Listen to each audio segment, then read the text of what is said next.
Let the games begin.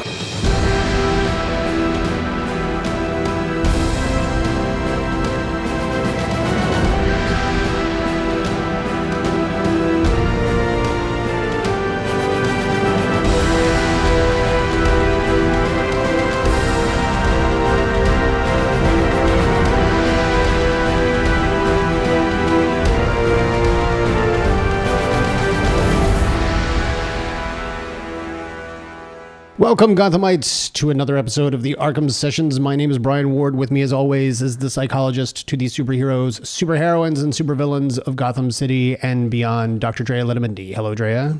Hi, Brian. How are you holding up? I am holding up very well. The last episode we did was right after Christmas, so Happy New Year.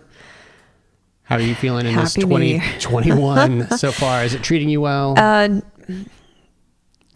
Yeah, it's been quite the first week of 2021. It has been, I wouldn't say a surprising experience so far in this year, but yeah. I would definitely say we are being dragged through the beginning of this year pretty hard. So I look forward to our episode today. I look forward to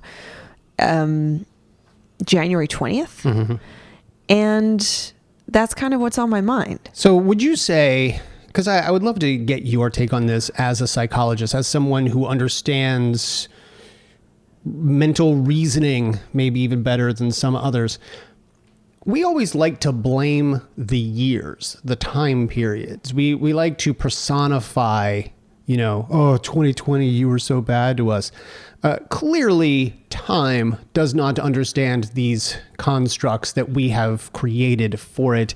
Is it fair to personify a year and to say that it treated us badly, or it was bad to us, or whatever? Or should we reasonably expect 2021 to be better? And when I say is it fair, I mean to us. Is it fair to us to think that there is a new beginning immediately? Because I've already seen some people spiral into, I don't want to say depression, but very bad feelings, because somehow or another they seem to magically believe that the moment 2020 ended, their lives would get better. Yeah, there's a disappointment, I think, for folks who expected 2021 to be vastly different than 2020. I mean, generally, I think we all have a sense of, I think it's normal. I think it's helpful to have a sense of comfort around the beginning of a time period. Yeah. And certainly our westernized perspectives, the schema we have around the new year are full of expectations. That's where New Year's resolutions come from. That's certainly where a lot of the beliefs that this next period of our political landscape is going to be more hopeful. It makes sense that in 2021, many of us are holding on to these expectations because the turnover happens in January. Mm-hmm. This is different than last year and the year before because we actually have an administrative turnover. Mm-hmm. So I think there's some helpful comfort that comes from that mentality.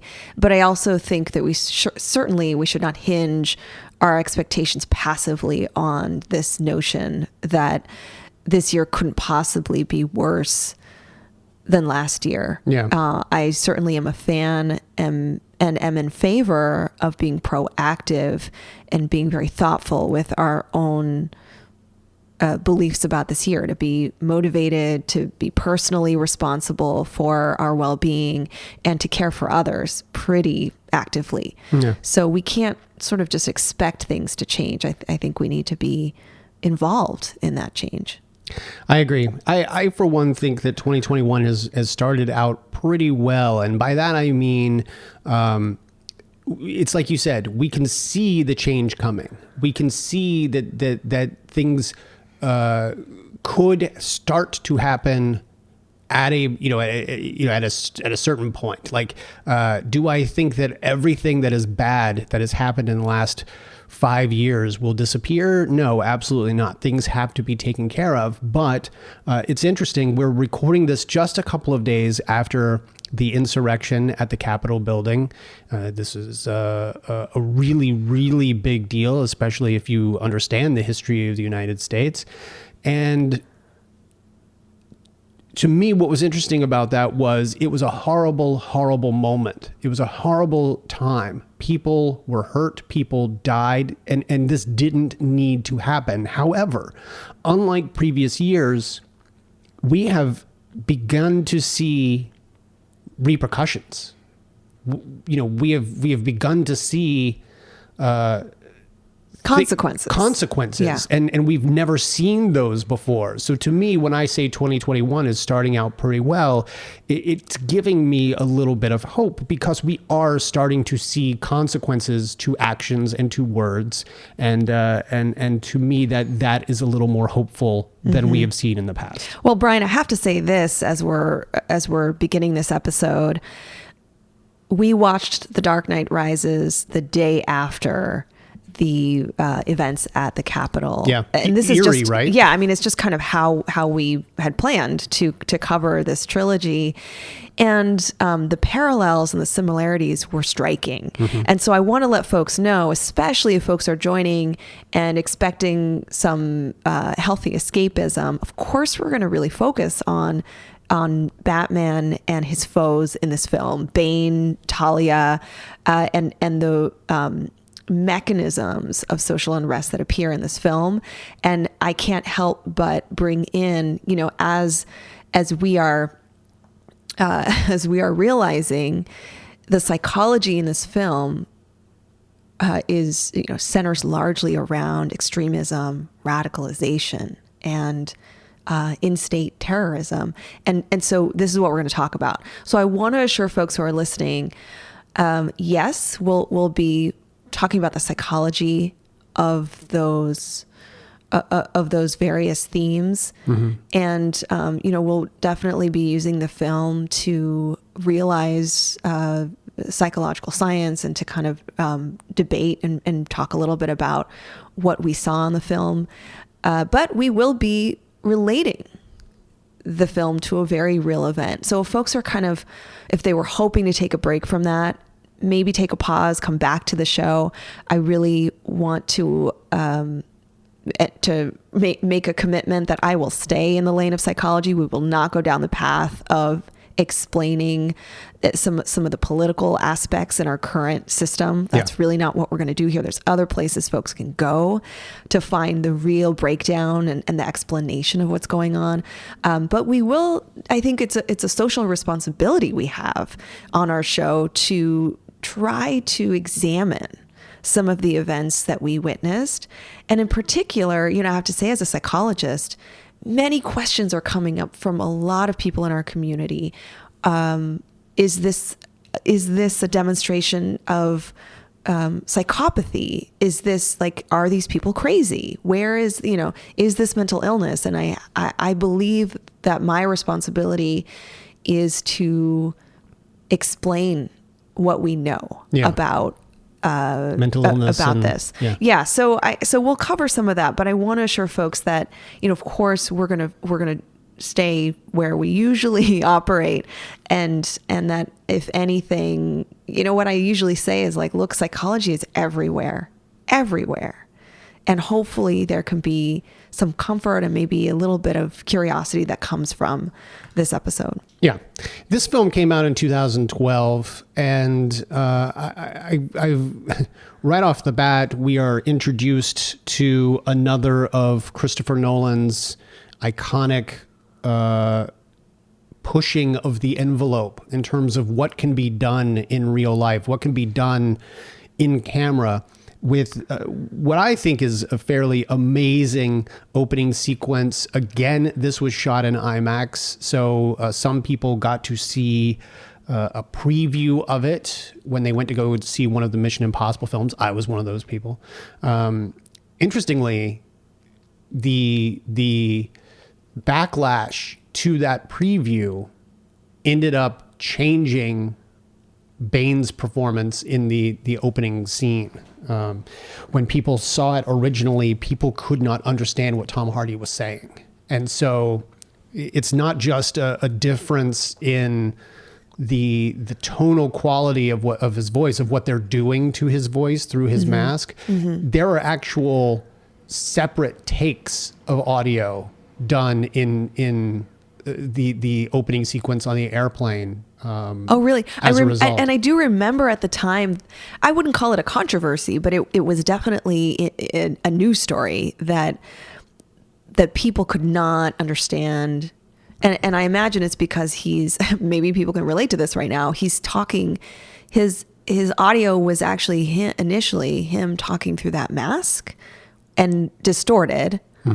I understand that they distorted that audio because the voice you hear is supposed to be altered. Yeah.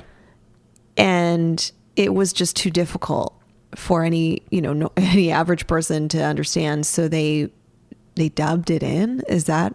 Yeah. I imagine it was looped after the fact, but I will say that it's one of the benefits of having a movie that's as big as this and where people are just clamoring for more material is you get an opportunity to preview it in front of another film and you instantly get feedback that in this case was very, very helpful to the film and to Tom Hardy's performance. Tom Hardy, by the way, I thought was fantastic in this film as Bane. It's interesting, in doing research for this third film, I came across a series of articles and in one of the articles, Tom Hardy is talking about his absolute love of the Batman character. And in fact, he took the role having not even read the script simply because it gave him an opportunity to play Bane.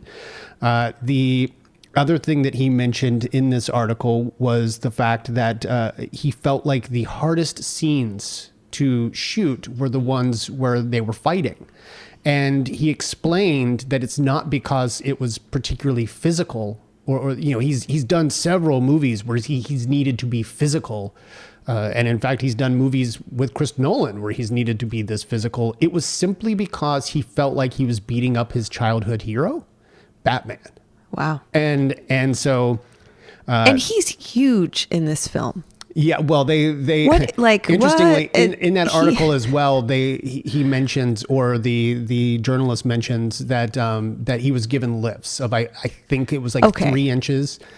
But huge all around because I think at the time I wasn't as familiar with him as an actor. Now going back and watching, I'm just like, how is this Tom Hardy? He's gigantic. Well, he gained, I think, 30 pounds for the role. And what's also interesting is, I feel bad for the makeup artists because Tom Hardy, if you've seen him without a shirt, is covered in like large tattoos. And so all of that had to be covered up with makeup. I mean, you've got to do that. But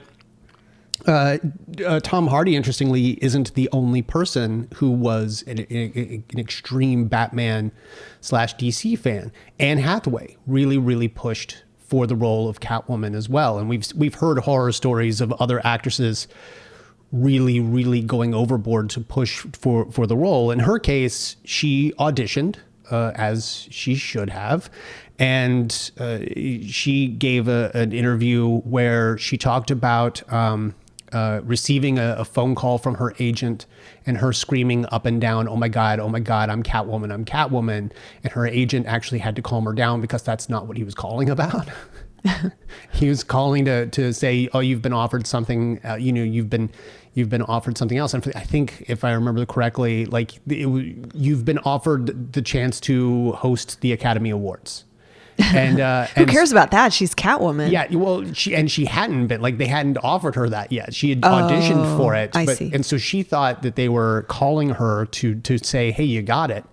And so he had to calm her down. Coincidentally, later that day, he called her again and was like, okay, now they just offered you Catwoman. So awesome. So she was a huge fan of Batman as well. So it's interesting that Christopher Nolan, regardless of how he feels about the Batman character, was surrounded by so many people who absolutely adored this character on this film.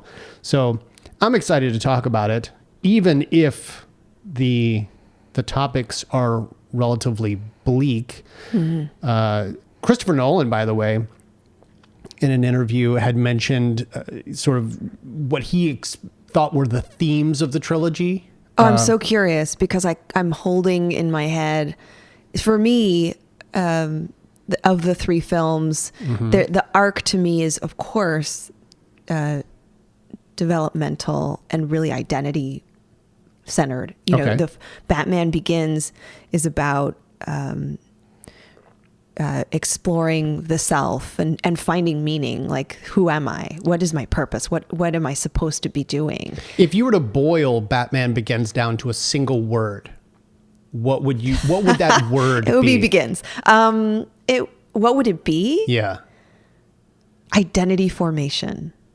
Okay. Well, because for me, I'm thinking about how he already like it's clear that he's going to be a superhero figure. He's going to be this the symbol of justice. Like he's we already have that down. I think it's just about like, what kind of hero am I? Yeah.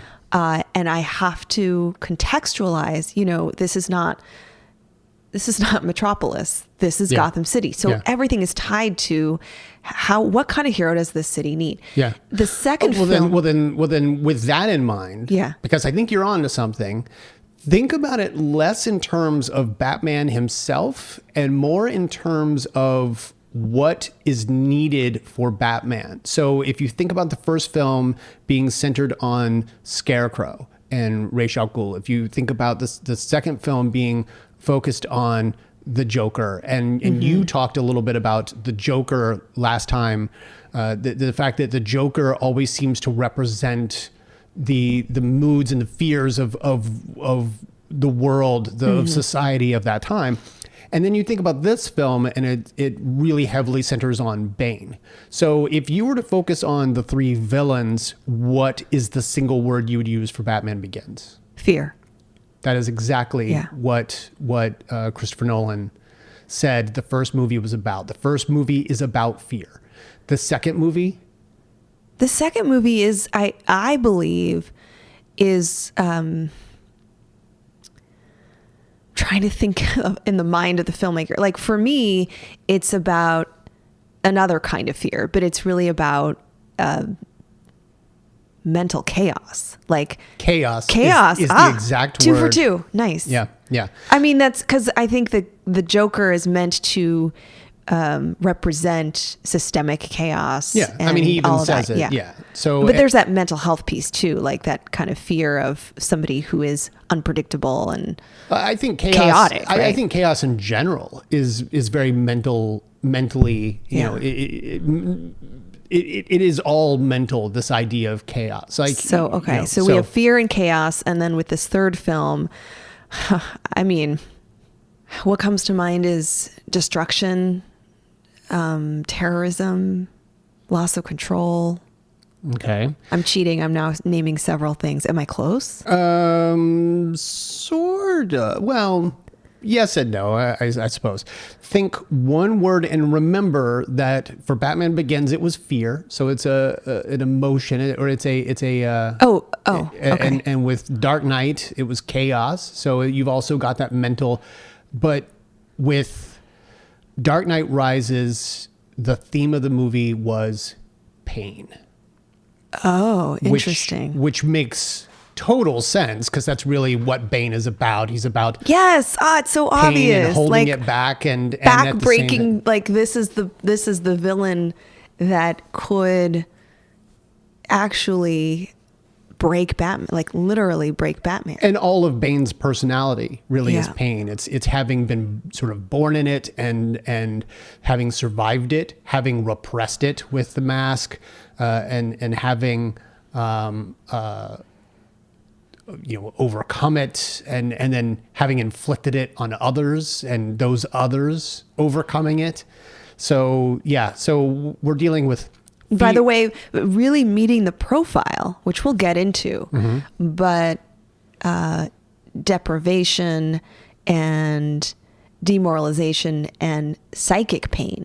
Distress does lead to extreme views. I'm so interested to kind of get into that with you. Let's get into it. Let's start off by saying that this film starts out 8 years after the events of The Dark Knight. So Batman, ostensibly, while we're not actually told that he's not been around for the full 8 years, in fact, I have questions about that, because there are certain details that support it and other details that don't. It's made a reference to 8 years having passed is brought up a couple of times. Mm-hmm. So they really seem to be throwing into our brains that it has been 8 years without Batman.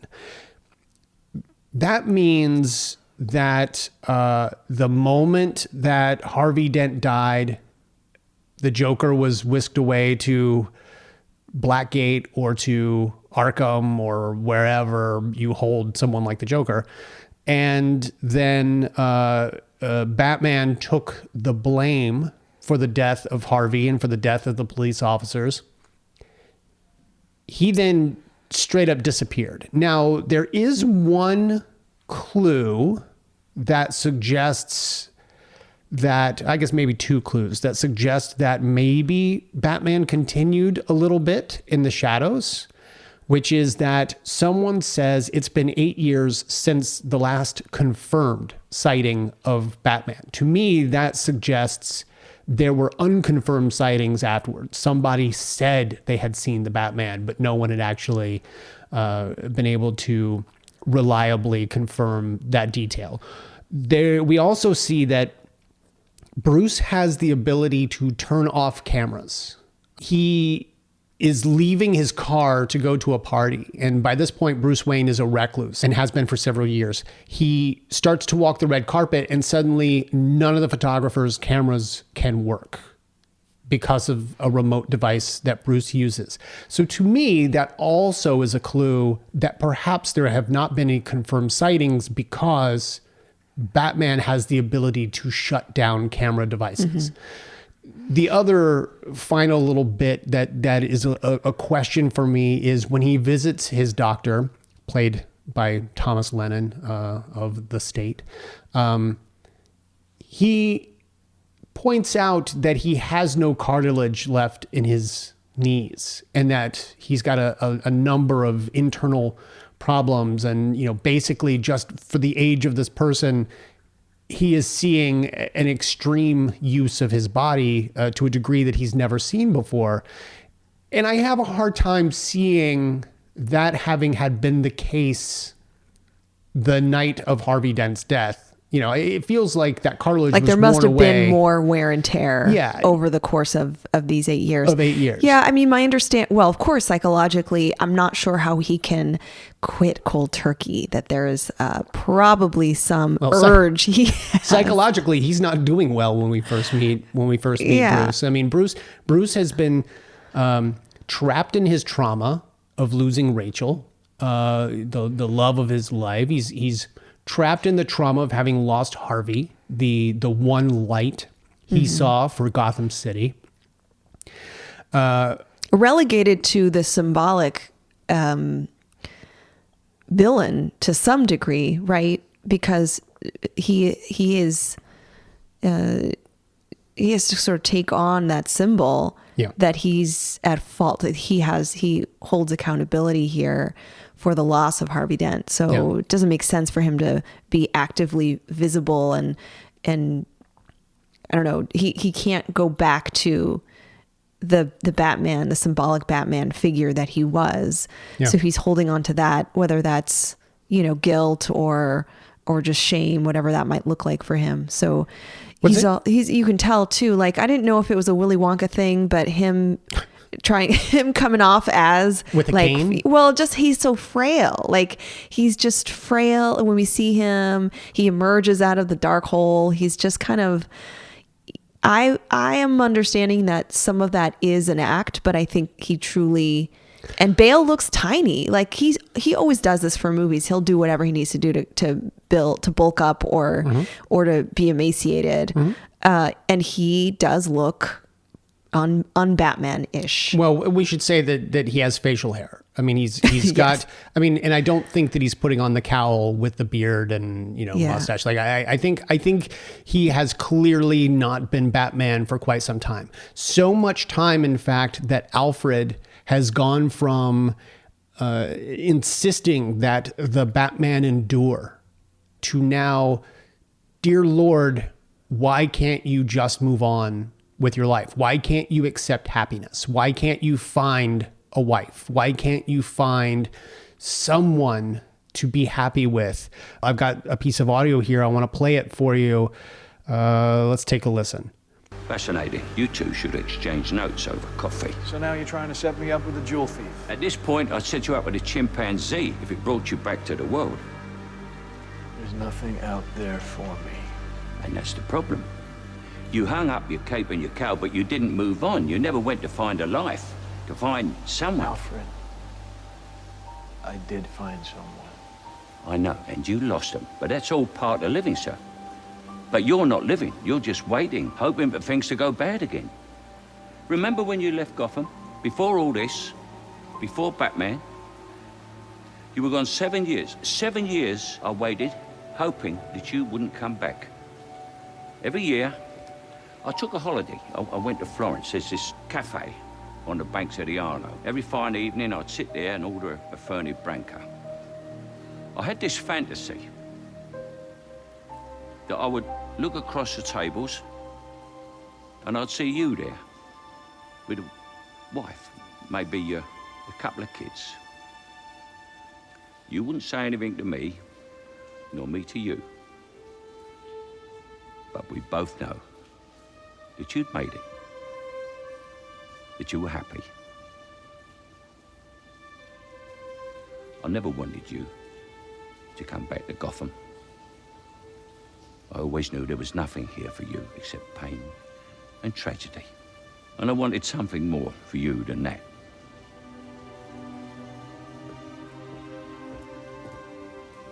I still do. He's lost his sense of purpose. Yeah. He's lost what makes him feel fulfilled and what makes him feel important and what to some degree makes him feel happy. And I think Alfred has realized that, that happiness piece is really important and that he doesn't want Bruce to literally wither away. And Which he's currently doing. yeah, so I understand the transition, the mental transition with Alfred, Yeah. not encouraging him to be Batman, but to sort of just say like, Encouraging him to be Bruce yeah. again. Well, we should also talk about what else has happened in the 8 years since the Batman has been confirmed seen. Gotham's been cleaned up by Gordon and his GCPD, his new GCPD, and the mayor. Blake, played by Joseph Gordon-Levitt, makes a reference to just how clean the city has gotten under the supervision of Gordon, and presumably, if Batman isn't around and isn't really participating in any of this, then it sort of brings about the question of whether Batman was necessary to clean up Gotham at all. I think it's almost like you needed Batman to be the ideal. You needed Batman to be the symbol, but that ultimately it was up to Gothamites. It was up to... Well, can I ask you what year was this again? 2012. Because the cops are heroes in this film. And I think in the first two, there was corruption. There were sort of examples of coercion and just different. It was a seedy city. Yeah, there's clearly, the prominent theme here that I'm seeing is that law enforcement, when they are credible, when they are good, when they are morally efficient. They're the heroes. Like I'm seeing kind of that this is one of the more prominent themes here. Yeah, and you've got characters like Foley, who's played by Matthew Modine, who isn't necessarily a villain. He is the cop who wants to do what Gordon couldn't and arrest the Batman.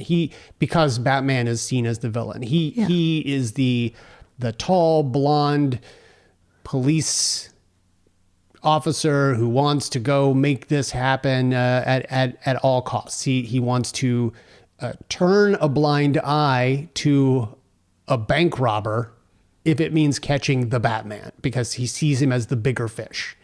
And then later we see that he's a bit of a coward and has to be given the pep talk by Gordon. But even he, who is, I think initially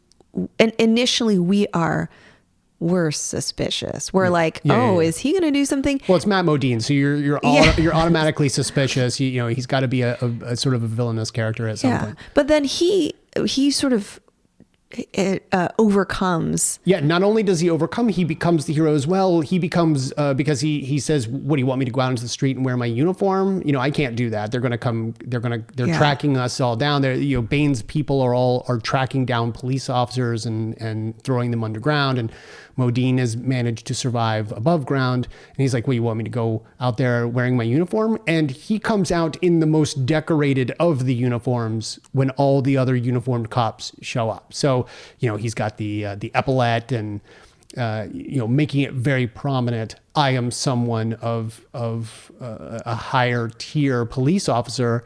And he's an absolute hero by the end of this film. So you're right. Now, what do you attribute that to in 2012? What? My sense is that it is intentional, that there is that this film wants to portray the real heroes as uniformed law enforcement. And that's fine. That's kind of the extent of my comment. And I was thinking about that movie we saw, where somebody in this movie, Gordon Levitt, is a pilot. Yeah. And just really tense movie. He is the pilot of a plane that gets taken over by terrorists. Yeah. And I had the same feelings about that film, where it's very, very clear that they want us to know who the hero is of that film, but contextualizing it in the current sociopolitical climate made me uncomfortable. And in this film, does that make sense? That film emerged during a time where I have held discomfort about this heroic figure. And in this film, I actually really appreciated the portrayal of law enforcement because of the nuances and the ideas that actually there are individuals in that group who make poor decisions, who have judgment that's questionable. It didn't come across as if they were just all the same. And I think we have to come to terms with that. And yet I wondered this was the final film in the trilogy, as if to say, no, it's not the unlawful vigilante who we need to who we need to be looking to, who we need to glorify. It is the everyday, in this case, uniformed cop. Yeah. And I just hold feelings about that. And I'm not even necessarily sure I've processed all of that, but that landed on me differently than, say, the Dark Knight, where it was clear that kind of chaos was infused in every role, in every relationship. It was, for me, it was definitely more gritty, but it was also a little bit more realistic. Yeah. So then I'm curious, we had a tweet after our last episode from Wolfpack, saying that they were uber excited for our podcast about The Dark Knight Rises. I always thought it was a true criticism of the Batman character, why he wouldn't work in the real world.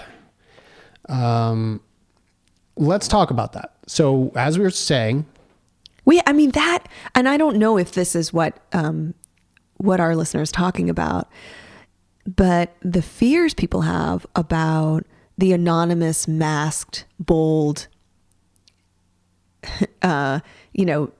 patriot taking matters into their own hands and breaching and violating our laws for these principles. I can see where I can sort of see where that type of figure can be incredibly dangerous. Well, especially when that figure is, there's a moment when Joseph Gordon-Levitt's character basically comes to Wayne Manor and reveals that he has figured out who Batman is, who that Bruce Wayne is needed, that the Batman character is needed again after this much time. And he kind of kicks him in the butt with this idea that the Wayne Foundation was financing a boys' home, like an orphanage for wayward boys, and that Joseph Gordon-Levitt had been one of those wayward boys, and that it no longer funds that orphanage. And that surprises Wayne. And Wayne goes to Lucius Fox and says, hey, what's the deal? Why is this no longer funded by the Wayne Foundation? And Lucius says, you can't fund something without profit. And you have taken all the money of Wayne Industries and you have pumped it into R&D for having been Batman and tucked that away, or you have pumped it all into this new energy resource and then shut it down so that it can't make money. And so Bruce Wayne has lost sight of what it means to be a hero, and he has tucked himself away, and he has actively forgotten how to bring the city the same benefits that his father, Thomas, was bringing. He was no longer... Yeah, I mean, he went from resourcing and supporting community building and foster care, and now essentially... I'm just financing, Batman. but financing a weapon, a mass weapon. So by accident. Wow. To Bruce's credit, he was trying to be the innovator his father was. He was trying to create an energy source, a renewable energy source or a self-sustaining energy source, I should say, that would bring power to all of Gotham. Unfortunately, as the device was about to be turned on and introduced to the world, an article was written by a scientist who said, hey, look, I have figured out how you could turn one of these types of things into a weapon that could be more destructive than an A-bomb. And the moment Bruce heard that, he shut down the project, said it didn't work, and refused to ever turn it on. Unlike what we would see in the comics, Bruce just gives up. He doesn't take the project a step further to jump ahead of anyone who might use the fusion reactor as a weapon. He doesn't figure out a way to lock it down outside of simply not turning it on and giving up everything from Wayne Enterprises or Wayne Industries or whatever. What did you think of that? This notion that Bruce has just given up everything. I actually do think it's somewhat consistent with his full psychological makeup. Like he hasn't always been confident. He hasn't always been in the game. There are moments, just like anybody, he has setbacks. And this is one of his most significant setbacks to the degree that he's truly unsure if he can turn this around or that he's the right. What I think is happening is that this is yet another turning point for him? Am I, as he continues to address and form his own identity, like, is Batman the right heroic figure? Does Batman have the capacity to handle this new crisis? And I think that he has to be pushed by events. He has to be pushed by people. He has to be pushed by his own emotions to get to that edge, because he's not had evidence in the last 8 years that he is the right person for that. Okay, so then let's talk about Bane. So Bane has decided that he is going to come to Gotham City. He is going to take this device. He is going to turn it into a bomb and blow up Gotham. And for what reason, we don't know off the bat. We just know that that's what's going to happen.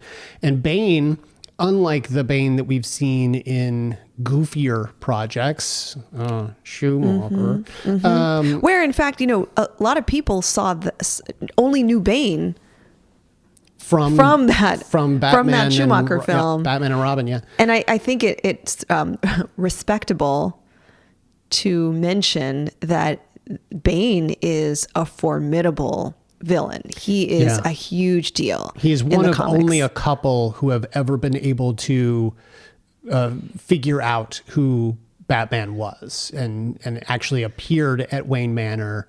And that's where he... Yeah. We need to understand Bane as intelligent, as, certainly we see his physical capacities, but his mental capacities should be known. Yes. He can break Batman's back, but he also is able to break Batman's will. He can break his brain. Yeah. Like he is a match. Yeah. And it's too bad that, it's great that he's in this film and he's portrayed this way. And Brian, this modern take on him is really interesting. His alignment, his like extremist views, this alignment that he has with a complete systemic destruction. And I wouldn't necessarily say anarchist, because there seems to be some differences there. But this is a somewhat unique portrayal of Bane. Yeah. Well, let's talk a little bit about Bane's origins. In the comics anyway, Bane, and they do this a little bit in the movie, although there is a twist to it. So we'll talk a little bit about that. But Bane was born in a prison. His mother and he were sentenced to live out a life sentence that his father had earned. So we see that in this film as well, as we hear this backstory of a child born into a prison in the middle of nowhere, this desert-like environment, and that a mercenary had earned a life sentence, but the woman that he loved and her child were destined to live out this life sentence. That is Bane's backstory. And he, I think by the time before he was even 10 years old, he'd killed his first person, to defend he claimed another his criminal. first victim. Yeah. It's young. That's young for that kind of behavior, but he is probably socialized at that point. Yeah. He's socialized to be protective, to defend himself, and if needed, probably to kill others. Yeah. So is that indicative of some kind of pathology? We don't have enough information for that. Certainly in this fictional world where killing other prisoners might be pretty commonplace. Yeah. Yeah. And I want to say, as far as the DC comic had gone, this was a child that was never able to really be a child. This was someone who had become an adult very quickly mentally. So now we talk about the version in the movie. we see this same backstory, and we see that that he was there in a prison where if you scaled a wall, you could earn your freedom, and no one had ever scaled that wall. And they're in a pit. They're literally in a pit. Yeah, this is a deep pit, almost designed to be a test of physical endurance and mental endurance, right? Like it's almost an impossible feat to escape this deep hole in the ground. Yeah. Well, they throw some cheats at you, like there are ways to jump from one ledge to another ledge, but that ledge is sort of impossibly far. So it makes it almost impossible. You've got this hanging in front of you, this sort of carrot being dangled in front of you, and yet it's a carrot that reasonably you could not actually ever catch. So Bane comes to Gotham City with the intention of destroying it. And we're not fully aware of his motives, but he has formed, would you call it a cult? Would you call it, it's a group. It's a group that is dedicated to the mission enough that if Bane merely suggests that you need to die in order for the mission to succeed, they just do it. They don't question it. They sort of think of it as an honor.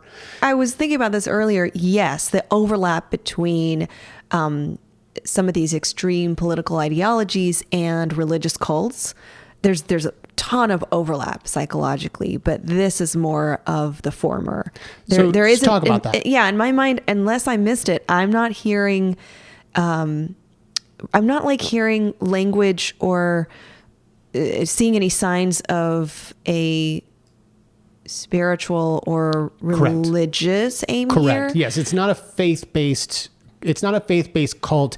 It is more of a political ideology. And certainly there are intersections there with some groups. So I'm not saying that those are mutually exclusive. Yeah. But with cults, cults tend to be a little bit more centered around some shared and sometimes very intense and extreme religious ideas. The difference is that here you have that systemic, you have this political radicalization of this group. Okay. We don't see how Bane does it, but we know that he's converted this group of militants to have the same extremist beliefs and to engage in the behaviors of extreme violence. So this is, and we're gonna need to tap into this a little bit. This is an extended coup, right? To some degree. Okay. Folks have been talking about a coup, or what is it, Brian? A coup d'etat? Am I saying that right? Which is a seizure, usually an unlawful, sudden seizure of power. And typically violence is a part of the acts and means to get there. And the outcome or the objective is the removal of the existing source of power, usually the government, usually the individuals in power. So it's, again, very political in nature. So I'm seeing this as more of a coup. Usually when we're talking about the psychology of villains, I think it's often easy to blame these events on the individual, well, Bane, what's wrong with Bane? In the same way we look at extremist people, or I should say extremist behaviors that we may observe in people and say wow, that person's crazy, or what's wrong with that person? And this is one of the rarer times where we have to take a step back and really kind of exercise curiosity around the social environment and the combination of individual factors, experiences like upbringing and trauma, as well as the social and political variables, because I would actually say, like, I'm not really seeing in Bane any signs of a mental illness or any kind of concerning psychiatric symptoms alone. Like, I'm looking at this as his aptitude, like, you know, we talked about his intelligence, his ability to kind of mobilize others, and they have this shared ideology, this political extremism. Yes. And as we're seeing, and as we saw on TV and in our news earlier this week,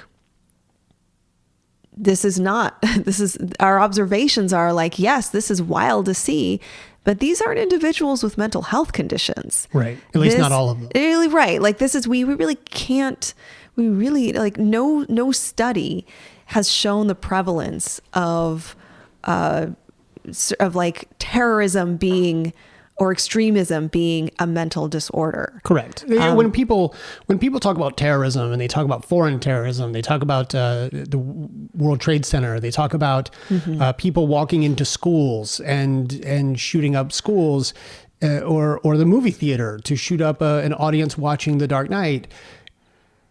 And maybe in the case of that kid, mental health was involved, but ultimately, in my view, and this is strictly my view based on the world as I see it, ideology is so much more dangerous than mental illness. This notion that you know something to be true and that you believe in it so much that you're not only willing to die for it, but you're willing to kill someone else for it. People talk about bombers, suicide bombers, being mentally ill. They talk about, who could do that? Who could go into a school and kill, they must be mentally ill. Well, no, they are going in with an ideology that they need to terrorize you in order to get their message across, or in order to fight the war they believe they are fighting. And just as the case of this past Wednesday, these people walked into a place with the knowledge that it would terrorize those people inside. The whole point was to terrorize Congress into, quote unquote, doing the right thing. And it was a war they believed they needed to fight. And that, to me, is so much more terrifying than... And I think that's where we, when we talk about having a better understanding of these kinds of incidents and these events, psychologists do hold some accountability. And I will say, I am not an expert in terrorism or counterterrorism. I don't do research in this particular area of radicalization and extremism, but I am speaking from my training and experience as a clinical psychologist and my involvement as a member of the team that does risk and threat management for a very large population. And there is the intersection of mental health and individual pathology and the context of their environmental environmental influence. And that is where this becomes complex, because in fact, as studies have shown time and time again, there's no specific mental illness directly linked to terrorist behaviors, but we have found the formula that gets us a little bit closer to understanding the why, like how on earth can people get to this point? And I think one of the most important findings, like the area of research that's helpful here, is to allow people to understand that this is not an aspect, or this is not idiocy. Like it is not a function of low levels of intelligence, of even low education. Those demographics don't really hold up when you look at correlations, that groups of people that engage in political and social extremism aren't people who are this is not a homogenous group of uneducated, unintelligent people. They're very diverse. They come from all different walks of life, tend to be varied in terms of education and intelligence and even socioeconomic status. So those markers really aren't reliable when we try to figure out like who's susceptible.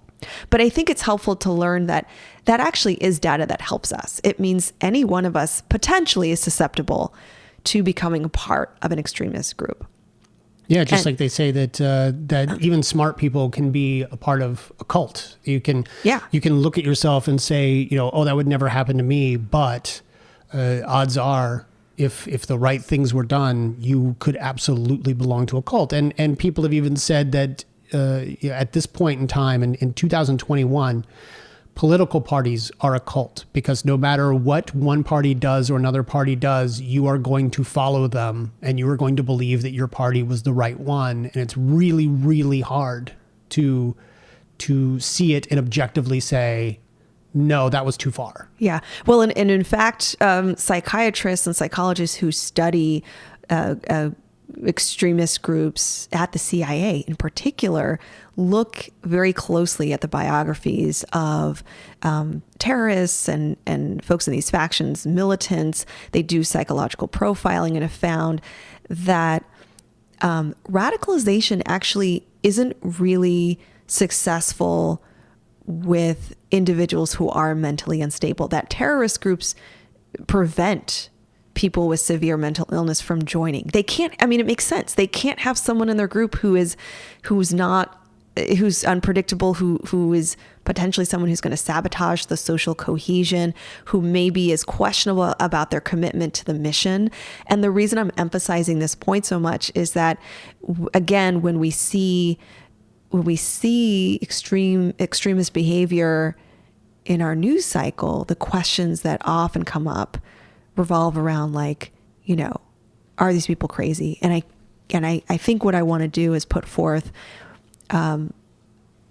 another question, which I think is a better question, because studies show like that's actually not what's going on. The better question is, what is the formula that gets people to that point? Because as I've said, it's a number of different things, and it's really not tied to mental illness. Okay. I think it's worthwhile to consider like what the personality features, what are some of like the common characteristics of folks that could be pulled in to an extremist faction. And actually there are 4 things that I want to talk about. The first one is psychological distress. And we mentioned this with Bane. Yeah. This is this history or experience of trauma, history and experience of being distraught. This is actually really tied to the theory that terrorists and extremists have a quest for significance. That proposes that an important reason why people become radicalized is that they need to feel important. They need to feel respected by the institutions or the system that they're in. So they have to clamor for it. And I think that's probably that's the piece that I can really understand. I can grapple, right? Like the quest for significance. When you see these individuals in our world who are behaving in ways that to us look pretty wild, it makes sense. They're looking for that moment of meaning. They're looking for some relationship personally to this movement. But what's interesting is Bane, I don't know that necessarily applies to Bane in this particular movie, as there's the moment when he is telling the CIA guy in the very beginning that his quote was, "It doesn't matter who we are. What matters is our plan." And he says, no one cared who I was till I put on the mask. Oh, but that to me is a quest for significance. Because I see what you mean, that there's this weird like duality of like, doesn't like I'm an anonymous one of many, but at the same time, the end of that statement means, but here's where I have meaning. Like I can have a relationship to this movement. I can be important. And let me be clear that we all want to have meaning, that we all have a quest for a meaningful experience in this world, but that the distress that may be experienced is what stimulates this movement. They want to regain a sense of purpose. The distress was that sense of deprivation. Something was taken from them. So the harm was brought to them. And this movement stimulates or gives them a sense of purpose through what they consider clear-cut ideologies, which kind of lends itself to the second point here. The second point is simplicity. Extreme ideologies are characterized by a relatively simplistic all or nothing black and white perception of the social world. And I think that Bane carries some of this feature. It seems like he wants to make the world more comprehensible to him and to others. Yeah. And his actions are, by definition, extreme. He is going to destroy the entire city, right? So the third facet is essentially being overconfident, that there's these kind of high expectations and overconfidence in their beliefs. And I think we can see that in some of the actions. Like Bane believes that his very violent actions are going to result in this one outcome. Yes. And again, you and I we think we've wrapped our head around what the outcome is. But that seems to be very prominent. He appears to be very convinced that what he's doing will help him reach his mission. I think every scene he enters, he exudes confidence. He's given this, the very first time we meet him, he allowed himself to be captured by the CIA. And the CIA says, I suppose getting captured was part of your plan? And he's like, of course, absolutely. I mean, he exudes confidence. He knows that his plans are tight. He knows that his plans will work. He knows that he's stronger than anyone else in the room. He knows that he has gone through more than anyone else in the room. So there's nothing you could do to truly hurt him. And therefore, he is going to use that advantage over everyone else in the room to exact pain on them in one way or another, whether it's financially to Wayne, by bankrupting him or by breaking his back. So I think that Bane is the one person in this movie who walks with more confidence in himself and in his mission than anyone else in the film. And then the final feature is this level of intolerance of other people that are different. So this means that extremists may experience their moral judgments as absolutes that reflect a simple and universal truth. There's no room for other beliefs and values. There's no room for people who are different than they are. As we look at those four features, psychological distress, cognitive simplicity, overconfidence, and intolerance, would we say then, and here this is a challenge, would we say that Batman holds some of these characterological, psychological features? Oh, 100%. And yet, we don't see him as at least I don't see him as a terrorist. And so it's important to know. I do. Oh, yeah, you do? I mean, I think yes. I see, the thing is, a terrorist, and this is where you start to get into sort of the connotations versus denotations. So the connotation of a terrorist is that it's negative because their mission is to terrorize, and usually it's terrorizing innocent civilian type people. If you refer to terrorists, you don't think of someone who is trying to evoke terror in the minds and in the hearts of the cowardly criminal lot. But Batman is absolutely a terrorist. He is aiming his terrorism at a specific group of people. That's a good point. And I'd say I hold a textbook definition of terrorism, which is, engaging in acts of violence that are intentionally perpetrated on civilian non-combatants with a particular goal of furthering ideological, religious, or political objective. I certainly see your point. Well, and certainly something that should be clarified is that extremist behaviors can be expressed in both nonviolent ways, like demonstrations and coercion, and then, of course, in violent ways. So the way that I'm capturing terrorism in our conversation is when those acts become violent. And certainly there's a spectrum here, right? And Bane, in my mind, is at the at one end of the spectrum. When we think about the psychological and cognitive factors that can facilitate or even lead to extremist behaviors or joining extreme political factions, these are things that aren't uncommon. Like these could be experiences that many folks might have, especially in our country.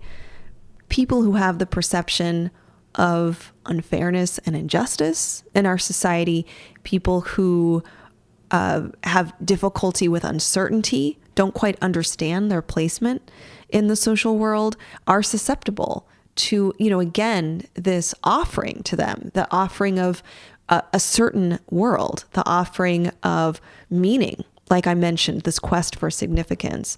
And I think that's a part of this formula that convinces me that this pathway is a potential for just about anybody. Oh, for sure. If you believe in something enough, you can move down this path. Bane has come into the city. He ends up trapping all of the police officers in the I guess like the basement of Gotham City. The sewers.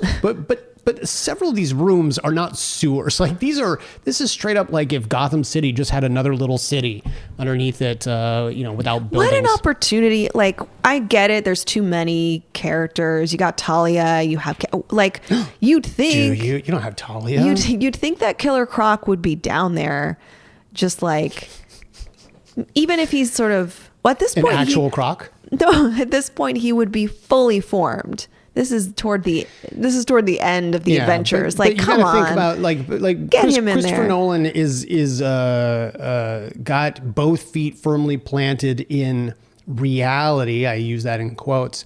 So much so that Bane doesn't even have his venom. He doesn't have a superhuman steroid. He is simply a really strong dude. Tom Hardy, by the way, is 5'9". He's so small. He's so small. And so I don't think they're going to throw in a crocodile man in the sewers of Gotham City. That's an entirely different story. We don't know what happened to them for the months that they were under there. They're in there for at least 3 months, if I remember. That's long enough for Killer Croc I to come guarantee out, there's a separate do his story. thing. Yeah. In my mind, there's a separate story. Yeah. But you make a good point, which is like, this is a siege. This is clearly a widespread taking over of who runs the city. Here, law enforcement, right? So in my mind, that's why I'm sort of seeing it as a political coup. Now, what he wants to do he wants to be in power. He wants to take over, and he wants followers. This is my understanding of Bane. What does he want to do after all that? No clue. I'm not really clear on what his long-term plan is. I want to talk about the famous scene in which he is fighting Batman, where he breaks his back. He has built a fortress, a sort of a hideout under, and Batman doesn't realize where he is, which is interesting because you would think Batman would have like the geography of Gotham just sort of internally like a compass there. But he shows up at Bane's little hideout at his headquarters to fight Bane, and Bane reveals that they have built this headquarters underneath the R&D lab, underneath the storage place where all the tumblers are. Right. Underneath, like, oh, we're going to need your arsenal.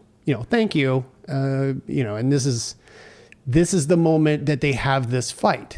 Peace has cost you your strength. Victory has defeated you. So what he is saying in this moment which I think is really great, is now that Gotham is cleaned up, now that you don't have to work for it, now that you're not hungry anymore, you're weak.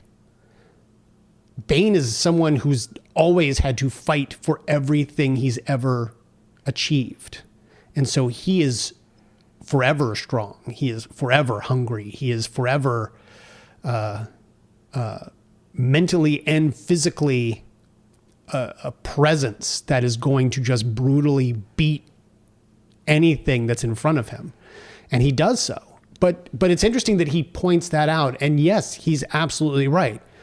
The more Batman Bruce has been tucked away, the more he's just become weaker. Right. Physically and mentally. And it's painful to watch this fight because you see, even under the armor, he's not the alpha in this. You know, we're used to seeing him. And I actually really enjoy when I see this in the comics. You'll see it a lot where he's terribly wounded or compromised, fatigued, emotionally attacked. Like most of his foes know to get to his emotional weaknesses. And once that happens, he is struggling. And so you really see that playing out where it's mostly just him trying to defend himself. He's painfully in this fight. Like he's just it's just difficult to kind of watch, actually, especially the moment of the backbreaking. It's just viscerally powerful, and it really makes an impact when you like. Obviously, it makes an impact, but it's quite the impact. I want to play the little piece of audio that we hear just before the backbreaking. Ah, yes. I was wondering what would break first. Your spirit?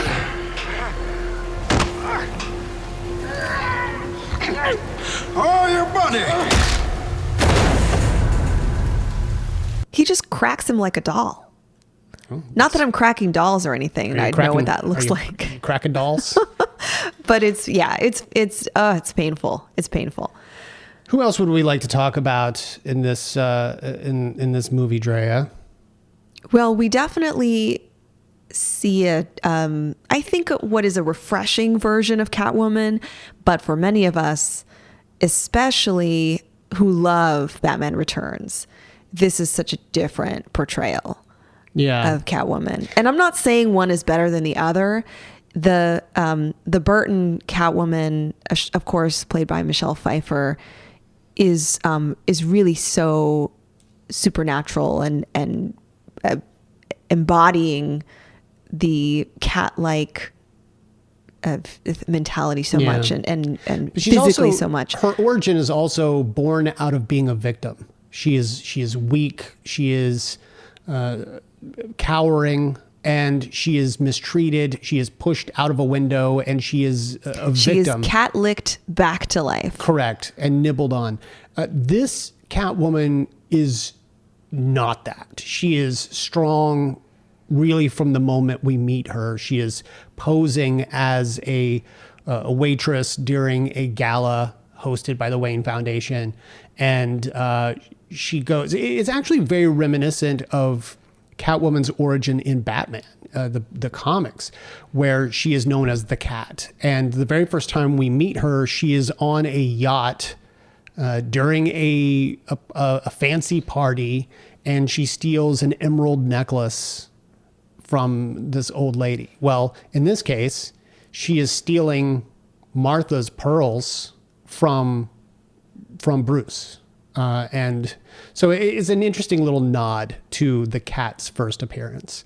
But she sort of presents as, weak and shy, and then very quickly drops that facade, and you realize she's street smart, and she's more of the Selina Kyle we know from Frank Miller's Batman Year One, where she is someone born on the streets, raised there, probably a runaway. She has a friend who is very reminiscent to Holly in Batman Year One, who may or may not be a fellow thief, possibly a prostitute, similar to Year One, but for whatever reason, she is close to Selena. She is sort of sisterly. Yeah, like Selena's sort of the older sister, a Yeah. little bit of a guardian to her. Yeah. There's something I think really likable about this Catwoman who is self-sufficient and has grit and this really is Selena Kyle. Like, you cannot catch this woman. You cannot cage her, right? She is free. And that's so likable, but it's also so relatable. Like the sense of her whole psychology centers around that freedom. Yeah. And we saw it a lot in Batman the Animated Series. You see it somewhat here, but then she's given purpose here that's a little bit above, more, it's kind of transcends her individual self. And it's interesting too. I've got a little moment here where there's constant banter between Bruce and Selena. They are dancing at one point during a party, and he has tracked her down to this event and is dancing with her, and they have these exchanges of words, and there's this little bit that she talks about, and really it's her motivation for why she is a thief, and the fact that she doesn't steal from the poor. She doesn't, she's almost a modern day Robin Hood type figure to some degree. But let me play this little exchange for you. You don't get to judge me just because you were born in the master bedroom of Wayne. Actually, I was born in the Regency, bro. I started out doing what I had to. Once you've done what you had to, they'll never let you do what you want to. Start fresh. There's no fresh start in today's world. Any 12-year-old with a cell phone could find out what you did. Everything we do is collated and quantified. Everything sticks. Was that how you justify stealing? I take what I need from those who have more than enough. I don't stand on the shoulders of people with less. Robin Hood? I think I do more to help someone than most of the people in this room. Than you. I think maybe you're assuming a little too much. Maybe you're being unrealistic about what's really in your pants other than your wallet. Ouch. You think all this can last? There's a storm coming, Mr. Wayne. You and your friends better batten down the hatches, because when it hits, you're all gonna wonder how you ever thought you could live so large and leave so little for the rest of us. It almost sets up the story of Joker, the movie, where, again, in addition to the mental health aspects, there is an entire plot that surrounds the idea of this class system, the distribution of wealth, and how it is so uneven, and so it's almost like someone went, "Ooh, Chris Nolan's really got something going here," but didn't really focus on it enough. I want to do an entire movie focusing on this wealth. And it's here to a small degree, this kind of like, our main villain, sort of like taking the veil off, pulling the veil off of the concepts of greed and capitalism, that all you folks are the victims of this political and social system. And you are deserving of this uprising. Like, you should be with me. You should be in favor of this kind of destruction so that your deprivation and your distress will end. Now, he is not I'm not saying he's not articulate, because he's quite intelligent, but he's so, I guess his ideologies are so abstract here that when he talks about the reckoning, I'm still just like, okay, and then what? It is relatable, that feeling of, I see you. Okay, I see you're mad. I see you're going to take action, and you're going to cause some you're going to get out there and do this, but then what? What is going to happen? Well, the then what has nothing to do with Gotham. Like, we realize later that the then what is really the rest of the world.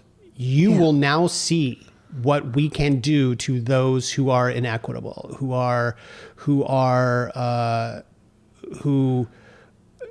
the Romes of the world, these empires that have risen to this point of now they have to be crumbled.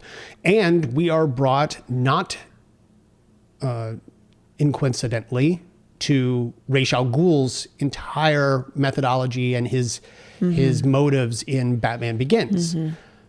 We find out actually that Bane is fulfilling the destiny of Ra's al Ghul. He has come to destroy Gotham City and raise it. He is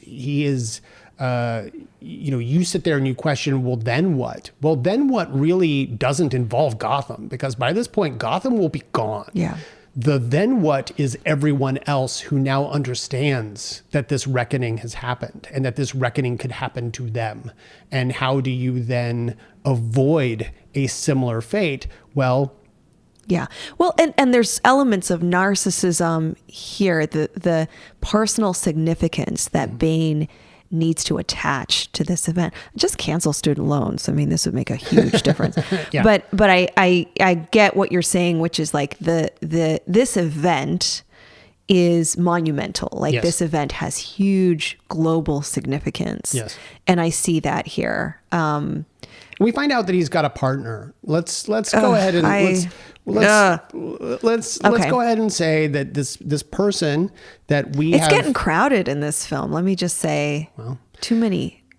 Miranda, who is a character that has helped finance this method of energy creation and has sort of been a partner with Bruce, finally gets an opportunity to see the device and to see that it does in fact work. And it is later revealed that she is none other than Talia al Ghul, daughter of Ra's. So this character is a bit problematic for me because I do not understand her motivations.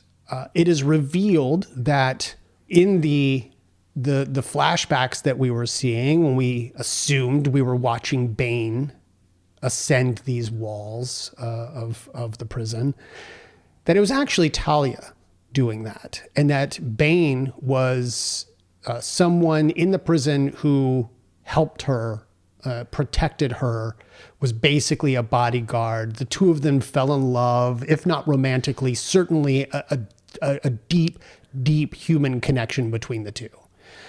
And as a result, he was brutally beaten to the point that he was on the verge of death. He had surgeries. You know, the doctor, the surgeon in the prison ended up saving his life, but he is now forced to wear this mask, this ventilator over his face. His spine has clearly been opened up. We see a large scar going down his spine. A lot of trauma was overcome to get to the point that he is now, where he is basically a disciple of Talia's. We learn that the two of them were brought in by the League of Shadows and that Ra's al Ghul trained them both. And for whatever reason, and this is the part that starts to lose me, Ra's al Ghul banned Bane. And the problem that I have is Talia then uses her father's death in Batman Begins to motivate her vengeance on Gotham City. I am now going to destroy Gotham because I'm fulfilling my father's destiny. Mm-hmm. Why? Your father's the guy who just banned the man who protected you and loved you. Where is the honor? Where is the devotion to her father? I'm missing it. I don't see it in this film. It's a little sloppy. And the romance between her and Bruce Wayne also kind of sloppy. Like, well, sure. Why? She's using it to get closer. Well, yeah. I mean, it's not like in the comics where there's a genuine romance. Yeah. She's using it as a weapon to get closer to Bruce and to get this weapon that will destroy Gotham. But it doesn't make a whole lot of sense. Bane I get. Talia's part in it, I don't. And I love the idea of Talia al Ghul being the villain. I love the idea, to me, this all could have been fixed if Talia was an apostle to her father, was, truly believed in his message, truly believed in the destruction of not only Wayne Manor, but of all of Gotham City, this symbol of greed. You've got it. So it ended up being, she was the child. Yes. She was the child that emerged from the dark pit. She was the child who had the tenacity, the mental strength, and so whatever physical, to make it up out of that hole, required physical endurance. And she had all those things. I was let down by the boring nature of the outcome of such a childhood. Like, what? Give us somebody who's, I don't know, make her a combatant, make her, I realized that. Make her Talia? Yeah, make her Talia. She was, I think she's a letdown in this film. If you're familiar with who she is in the comics, this is really a poor version, and certainly disappointing. But I get what you're saying too, which is why throw her into the mix when you've got your story. Yeah. And I don't know. I really don't know. Yeah. It's not as good. That's why I'm like, well, Killer Croc could have been there. Just kidding. Well, we did get another appearance by Jonathan Crane. We did, and I loved it so much. He's the Wedge Antilles of this trilogy. He makes it and survives all three films. He commandeers the trial. Well, they're not even real hearings. They are. He becomes sort of judge and jury of the citizens of Gotham who end up being sentenced to either die or walk the ice, which is essentially a death sentence. And I absolutely love it. Well, the walking of the ice is banishment. So you have to leave the confines of Gotham City, but the only way to get out of Gotham City is to cross frozen, the frozen water surrounding the island of Gotham. By the way, talking about additional, the themes of all three movies or similarities in all three movies, Crane isn't the only one that makes an appearance. Once again, all of the prisoners are unleashed on Gotham. Oh, yeah. So they were in Batman Begins, they were in The Dark Knight. Open up Blackgate. And now Dark Knight Rises, all of the prisoners are released again. So essentially in Christopher Nolan's mind, you cannot have a Batman story without unleashing all of Blackgate Prison on Gotham City. By the way, the courtroom scene, the configuration of it's just stacks of furniture that create a giant mound that creates the desk on which behind which the judge is sitting. The judge, of course, being Scarecrow Jonathan Crane. It reminded me of an old episode of Alvin and the Chipmunks that I had seen where this is so random. It was who broke a statue or something outside of the school. I can't remember the exact thing. Was somehow or another a statue was broken, and the question was it Alvin and the Chipmunks or the Chipettes maybe? And it was like, oh, who did this? And they were put into detention and had to determine it for themselves, and I think write a report on it, sort of Breakfast Clubby. I can't remember exactly, but I do remember loving this episode because it was Rashomon. It was each one, so one of the Chipmunks became the judge, and they had done something very similar. They had stacked a bunch of furniture on top of each other to create this judge pulpit. And one of the Chipmunks was sitting there as then there were witnesses, and the witnesses told their different accounts of the story from their perspective. And then we found out that really all of them had a they all had a role. They all had a role in the breaking of the statue. But whenever I saw Jonathan Crane sitting behind this large pile of furniture, I just instantly thought of Alvin and the Chipmunks. I did not. but I'm glad you had that little association. Very cute. I loved it. It's bizarre. It's nonsense. It's kind, again, it's the give me that little extra signal. Just the, dial up some of the bizarre and odd features of the city, because this is Gotham City. It's not New York City. This isn't real. I really like that aspect. And again, I said it was a coup because this political faction, if you will, not only took over law enforcement, but they took over the justice system. So they're sort of, permeating the places of power of Gotham City. Of course, you have the introduction of this young man who is, by all accounts, very moral, very, very law-abiding, wants to do the right thing. Mm-hmm. This is our Robin. Yeah, he's literally. Yeah, I mean, his name. Just name him Dick Grayson. I don't know what. Why are we know who, like, this is a Batman movie. What are we doing? Why are we playing? He's not Dick Grayson. He's more of a Jason Todd, or he's more of a. Well, I guess that's why. It's like, which one is he? He's not really. Okay, so we have, for the first time in the Nolan verse, right? We have what could potentially be a young Ward, mm-hmm. and there's a little bit of that emerging here, but clearly he is meant to. He's really meant, I think, to carry some of the ideologies that Batman simply can't. Yeah. And that I really liked this character. And I thought, again, the fact that he's in law enforcement, he's a cop. There are some statements here about him making a difference, mm-hmm. and him doing the right thing for the city and caring about the city. And I you can't complain about this part of the story. Well, and spoiler alert, in the end of the film, Batman makes the ultimate sacrifice. He uses the bat to, which is he's basically the Batwing. Mm-hmm. He uses this flying machine to grab the bomb and fly it out into the middle of the ocean, where it explodes, presumably killing Bruce Wayne in the process. And so there is no more Batman. But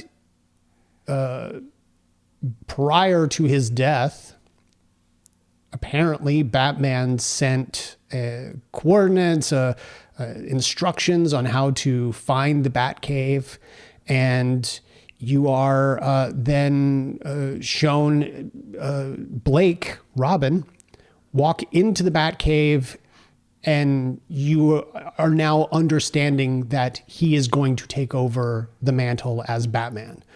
We later find out that Bruce isn't actually dead. He is actually... he's on vacation. He's on vacation with Selina, and Alfred he gets his wish. Bruce has let go of the Batman, and he has relinquished it to someone else, someone who carries the same ideology of cleaning up Gotham, but without the darkness, without that grit, without the insatiable need to beat things up. Like, once again, I think, as we've said before, Robin is the best Batman.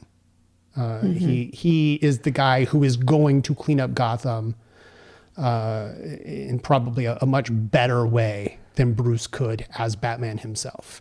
He's also, by the way, the one person in the film who we see as the ultimate detective. Every time we see Blake, he is using his genuine detective skills, and he is interviewing subjects, and he is finding clues and tracking those down. He is doing the detective work that we know Batman to do. So maybe the Batman we've always mm-hmm. known isn't Bruce, it's Blake. Yeah, and I have to say, especially compared to The Dark Knight, the climax of the film is really just the bomb, right? Or trying to disable or remove this bomb. Mm-hmm. And you have Talia just trying to transport the bomb, and Bane continuing to attempt to mobilize his faction in order to I suppose, ensure that this bomb goes off. And I asked you this question during the film. This was, in my understanding, that the risk here is that their lives may end too when this bomb goes off. Yes, for sure. So is there, and I'm saying this completely out of a place of I actually am not sure. Was this mission intended to be a suicide mission? I think so. Do you think? Okay. Yeah, I think so. You know, being completely honest, I can't remember how Bane dies. Catwoman does it. So Bane is standing over Bruce as Batman, and then they start to fight again, and it's very clear that Bane is once again going to win the fight, and then suddenly the bat pod that Catwoman is on comes through the wall, and then using the forward guns on the bat pod, she shoots him and sends Bane through the room through the wall or whatever. And then she says, "I'm not as against guns as you are. Yeah. Like, I don't have the hang-ups you do." Right. Okay. That's convenient. And that's the last time we see Bane. So presumably she killed him using the giant cannons on the bat pod.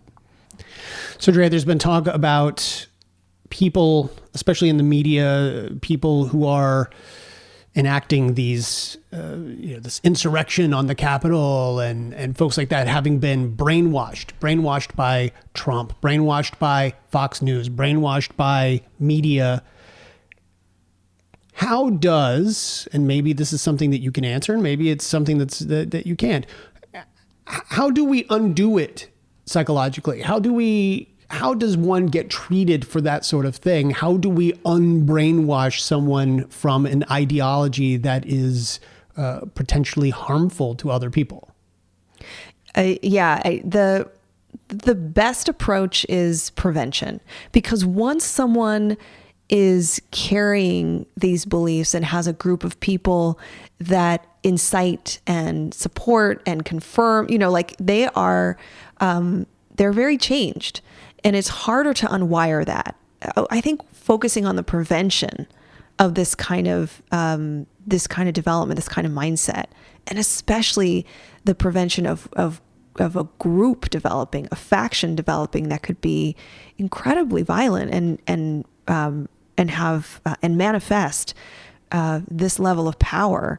That's where I think that's where the work can be done, especially by psychologists and by people who have connections to individuals in certain ways. So I mentioned some of the factors that can lead to extremist views. We have to think about the people that might be vulnerable, people who can't tolerate ambiguity, people who show fear and aggression, people who are looking for that belongingness, looking for that significance. So that's something to kind of keep in mind.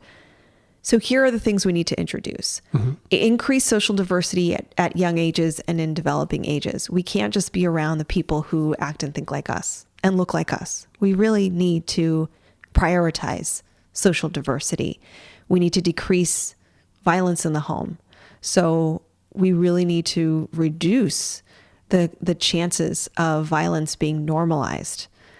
And we need to give opportunities for high self-esteem, purpose, meaning. We can get those feelings of belongingness and significance outside of those violent extremist means, right? So that's really, I think, where, especially for folks who are involved in the education, teaching, and counseling of people, where we have some ability, we have the capacity to be involved in the formation of people's, or at least prevent the formation of extremist beliefs. And I have to say too, that there's no silver bullet. There's no exact way to predict or even prevent extremism or radicalization. The data suggests that things like school bonding and building community, building trust has a key role in protection. But the other thing is, once you start going down the road of confirmation bias, once you start only listening to news organizations that cover news the way you want to hear it, the way that you start to, you're really doing it to yourself by not opening yourself up to other ways of thought and other, the more you only listen to what you want to hear, the stronger that ideology will be set in you. If you live in a bubble, whether it's never leaving the same town or city that you grew up in, never seeing the world around you, never meeting people who don't look or sound like you are going to get stuck in a particular way of thinking.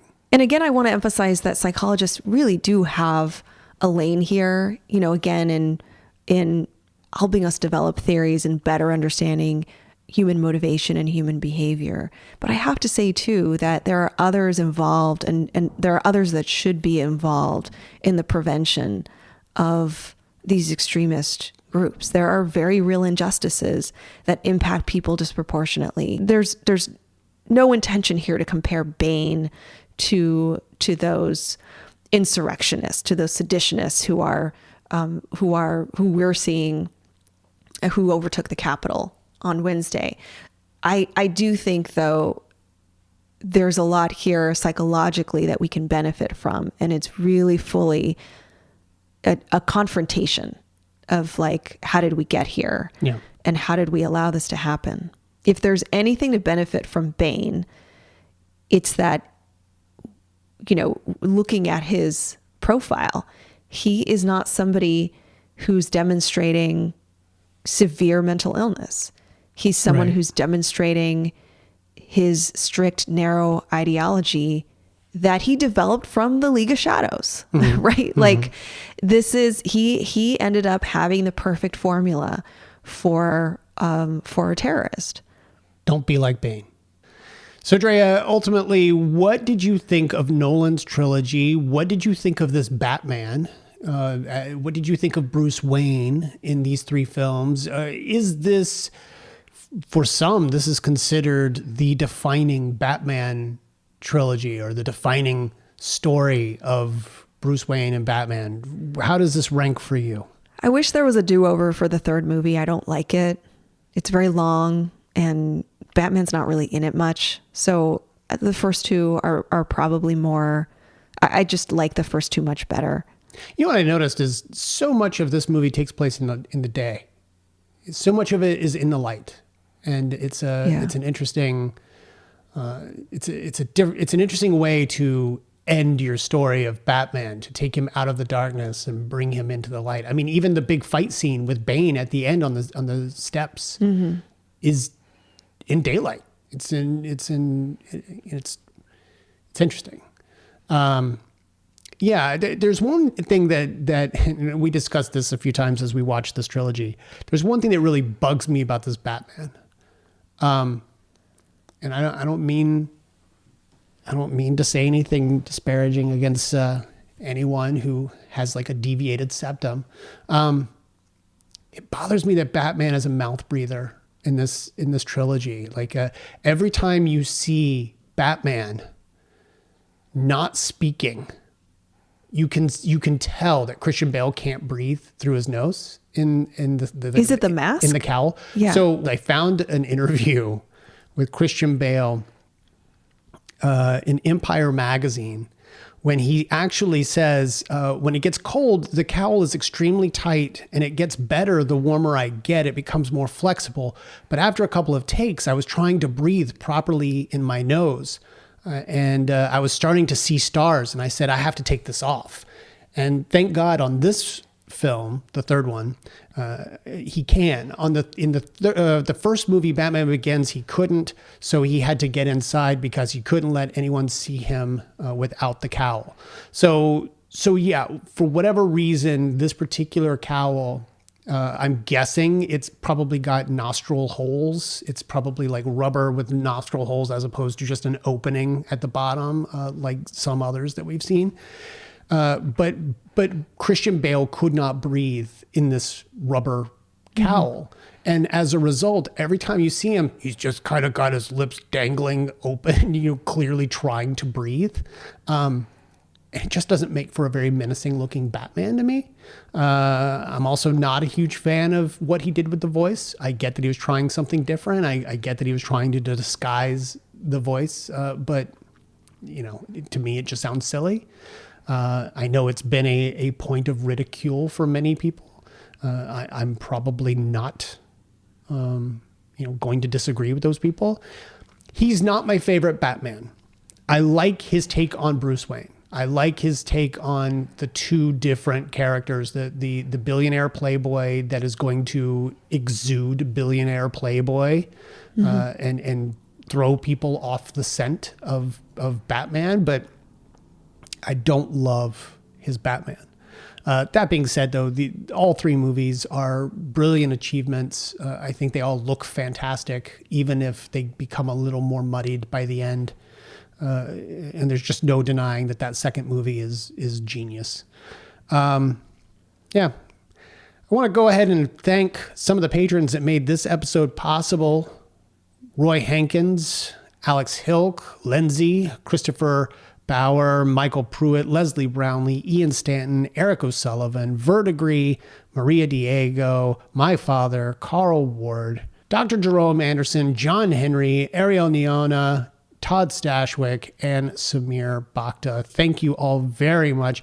Todd Stashwick, who I just mentioned, we are giving away a pair of glasses from Todd Stashwick's Nerd Circus. They are beautiful glasses, and I see you use your pair a lot. You're constantly both of them. Yeah, you're constantly drinking out of both glasses. I'd say right now they're my favorite glasses. Yeah, they're your go-tos. But we're giving away a pair for as little as $1. Just join our Patreon for $1 and then go to the post and tell us your geeky origin story. Tell us who that one person was that introduced you to geekdom, or that one character, or that one video game or comic book, that one movie. Just tell us your geeky origin story.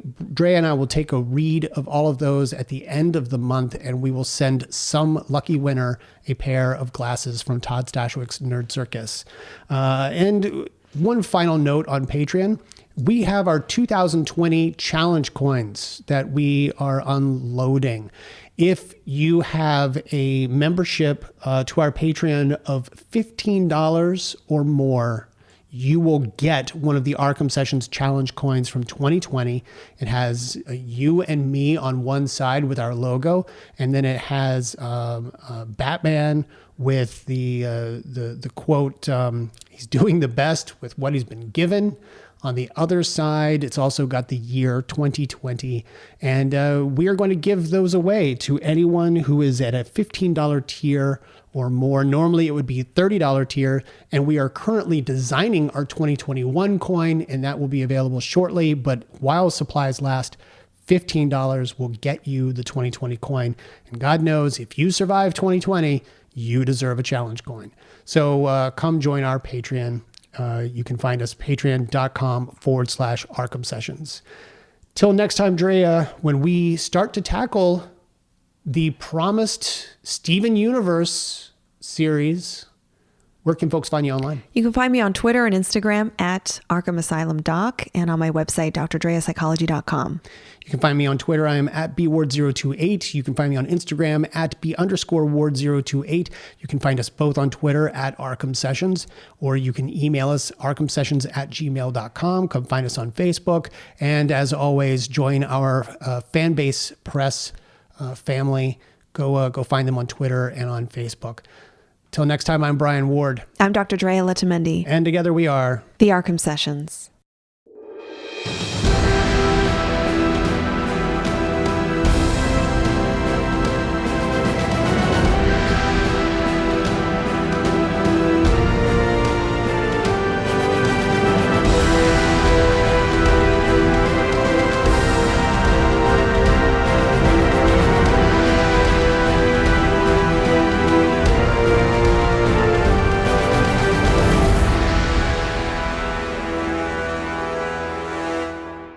You don't owe these people anymore.